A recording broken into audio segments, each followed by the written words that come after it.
একসময় একটি ছোট গ্রামে মারুফ এবং আপন নামে দুই ভাই বাস করত।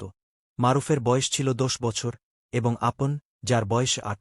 তারা ছিল সবচেয়ে ভালো বন্ধু এবং একসাথে সবকিছু করত। এক রৌদ্রোজ্জ্বল বিকেলে তারা কাছাকাছি বন অন্বেষণ করার সিদ্ধান্ত নিয়েছে।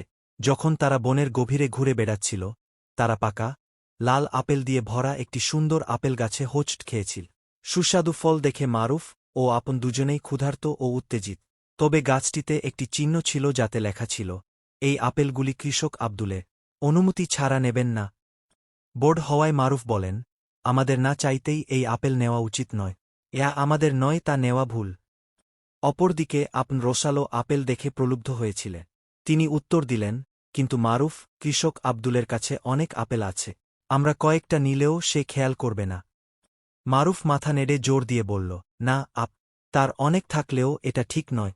আমাদের সবসময় সঠিক কাজ করা উচিত, এমনকি যখন কেউ দেখছে না। অনিচ্ছায় আপন রাজি হন এবং তারা আপেলগুলিকে অস্পৃশ্য রেখে যায়।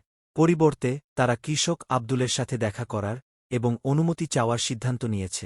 কৃষকের বাড়িতে এসে তারা তাদের অবস্থা ব্যাখ্যা করলে কৃষক আব্দুল তাদের সততা দেখে মুগ্ধ হয়ে বললেন, তোমরা ছেলেরা আমার কাছে এসে সঠিক কাজটি করেছ।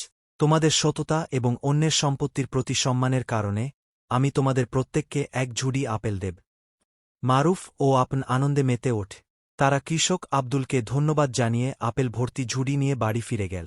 খেতে বসতেই মারুফ বলল, দেখ আপন, সততা সব সময় শেষ পর্যন্ত ভালো কিছু নিয়ে আসে।